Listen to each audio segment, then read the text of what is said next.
400 বছর সেই প্রিমিটিভ যুগে ফেলে যাচ্ছি। এনকাউন্টার, পুলিশ নিজে এনকাউন্টার করছে, আর বাস্তবে যখন মেয়েটাকে বাঁচানো যেত তখন পুলিশ নির্লিপ্ত চুপ করে থাকলো। এর জন্য দায়ী পুলিশ, পুলিশ, পুলিশ। এই ছেলেটা যে মূল সাক্ষী, যার মাধ্যমে আমরা টোটাল বিষয়টা উঠে আসতে পারত, তারপর শাস্তি ফাঁসি হতো কি যাবজ্জীবন হতো, আইন মেনে হতো। এটা অন্যায়, এটা অপরাধ। শুভেন্দু অধিকারী একজন মুখ্যমন্ত্রী, সে কি করে বলে সকালে ধরে রাত্রেবেলায় খালাস করে দেবো? ছেলেটাকে খুন করলো পুলিশ, নিশ্চয়ই নিজেদের ইচ্ছার উপর খুন করেনি, তাকে একটা ডাইরেকশন দেওয়া হয়েছিল, বলা হয়েছিল। মূল সাক্ষীকে রক্ষা না করে তাকে যে খুন করে দেওয়া, এনকাউন্টার করে দেওয়া, অর্থাৎ এর মধ্যে দিয়ে আসল ঘটনাটাকে ধামাচাপা দেওয়ার একটা চেষ্টা নয় কি? দেখাও, যে ক্লিপে দেখা যাবে যে ওই ছেলেটি তাকে এনকাউন্টার করা হলো, সে পুলিশের কাছ থেকে বন্দুক কেড়ে নিয়েছে। পুলিশের কাছ থেকে বন্দুক কেড়ে নিয়েছে অনেক পুলিশ। মানে ছেলেটা তো একটা খেপা খেপা খেপা খেপা টাইপের, এমনিতেই মনে হচ্ছে গাঁজাখোর, মাতাল। সন্তানটা তোর সন্তান হতে পারে, তাদেরকে শেখাও। তোর মাও মহিলা, তোর বোনও মহিলা, তোর স্ত্রীও মহিলা। করো, তাহলে তো বুঝবো এটা একটা অনেক বড় কাজ হচ্ছে। এনকাউন্টার, পুলিশের বন্দুক ছিনিয়ে নিতে গেছিল, গুলি করলো, এসব গল্প ঢপবাজি এরা সবাই জানে, এগুলো পুরনো হয়ে গেছে। যে ছেলেটি হ্যাবলা গোবলা একটা গেজেল মাতাল, যাকে আমরা দেখছিলাম, কথা ঠিক মতো বলতে পারে না, এই ছেলেটি কে যে খুন হলো, যাকে এনকাউন্টার করা হলো, এই ছেলেটা কি মূল আসামি? কে বললো? কোনো আইন বলেছে? কোর্ট বলেছে? শুভেন্দু অধিকারী বলেছে? কে বলেছে? কে? তাহলে গল্পটা হলো যে মূল সাক্ষীটাকে সরিয়ে দেওয়া হলো।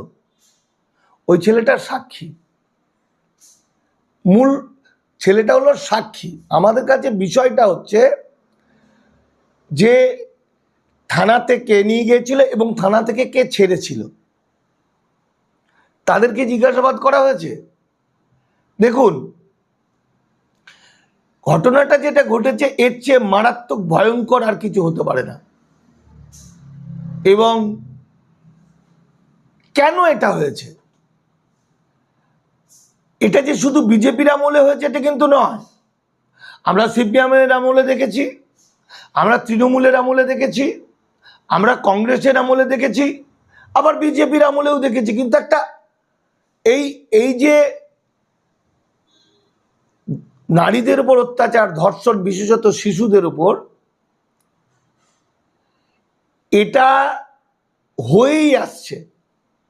এবং সবচেয়ে বড় প্রশ্ন হচ্ছে, সাধারণ মানুষ হিসাবে প্রত্যেকটা ক্ষেত্রে রাষ্ট্র মানে সরকার অপরাধীদের গার্ড করে কেন?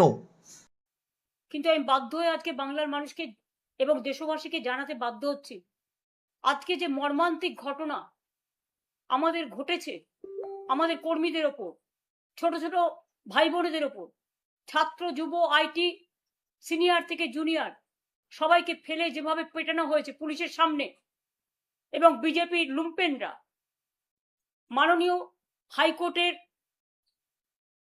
পারমিশন নিয়েই এই মিছিলটা 3 বার চেঞ্জ হয়। তারপরে হাইকোর্টের পারমিশন নিয়ে কল্যাণ ব্যানার্জি হাইকোর্টে লড়েন এবং হাইকোর্ট আজকে ওনাদের পারমিশন দিয়েছিলেন, এবং সেই পারমিশন নিয়ে ওদের মিছিল করার যখন কথা, আজ আমি সকাল থেকে দেখছি, সকাল 6টা থেকে পুরো এলাকায় কালীঘাট থেকে গড়িয়াহাট পর্যন্ত ডিজে বাজাচ্ছে জোরে জোরে। অভিষেক ডিজের কথা বলেছিল, তাই তো সিআইডি ডেকে পাঠিয়েছে। আজকে ভোর 6টা থেকে কে পারমিশন দিল? একটা রুটে হাইকোর্ট যখন অ্যালাউ করে কাউকে মিছিল করার, সেই রুটে অন্য কেউ করতে পারে না। 10টা স্টেজ করে অবস্ট্রাকশন ক্রিয়েট করে বিজেপির গুন্ডারা আমার বাড়ির সামনে আজকে সকালবেলায় প্রায় 400-500 মোটর বাইক, হেলমেট ছিল না, কেউ বসে কেউ দাঁড়িয়ে, আমাকে থ্রেট করতে করতে আমার পাড়া দিয়ে বারবার যাতায়াত করছিল। আমি কিছু মাইন্ড করিনি। কিন্তু যখন দেখলাম আমাদের কর্মীরা হাজরা থেকে হাজরা পর্যন্ত বালিগঞ্জ ফাঁড়ি থেকে হাইকোর্টের পারমিশন নিয়ে এমনকি মাইক্রোফোন ইউজ করতে বারণ করেছে হাইকোর্ট, আমরা সেটাও করতে দিইনি।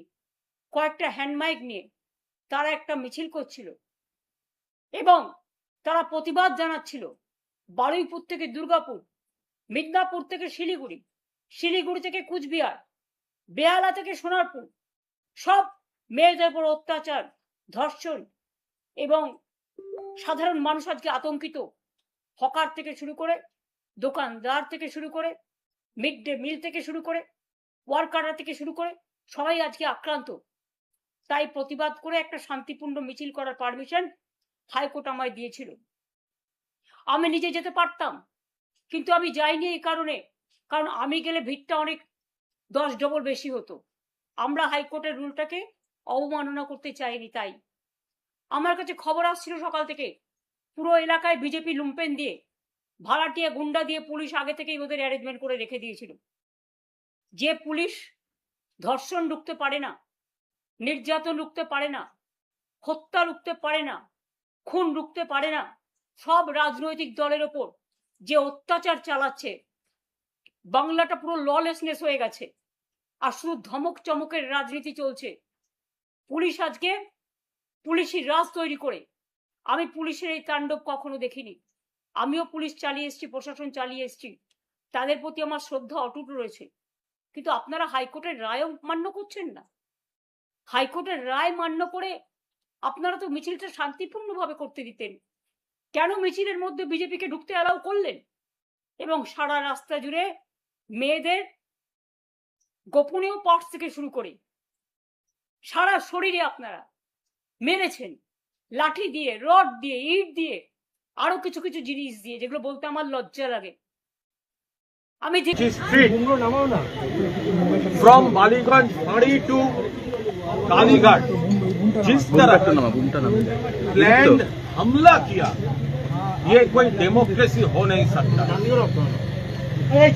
एक यूथ और स्टूडेंट विंग हमारा हमारा एक प्रेयर था कोर्ट के सामने इन सपोर्ट ऑफ हमारा 21 जुलाई का रैली एंड बारुईपुर इंसिडेंट, उसका प्रोटेस्ट एंड अदर इश्यूज। ये मिছিল होने वाला है, तो हाईकोर्ट परमिशन दिया था, उसके बाद कैसे हो सकते हैं? আমাদের ছাত্র যুবর যে মিছিল, মহামান্য হাইকোর্টের কাছে আবেদন, হাইকোর্ট তো অনুমতি দিয়েছিলেন, হাইকোর্ট তো অনুমতি দিয়েছিলেন, তাহলে কি করে সকাল থেকে আমাদের বলা হলো আপনারা মাইক লাগাতে পারবেন না, আপনারা বড় জোর হ্যান্ড মাইক ব্যবহার করতে পারেন। আর আমরা কি দেখলাম, আমরা মাইক লাগাতে পারবো না, আর আমাদের রুটটাতে বিজেপির লোকেরা আমাদের বিরোধী গান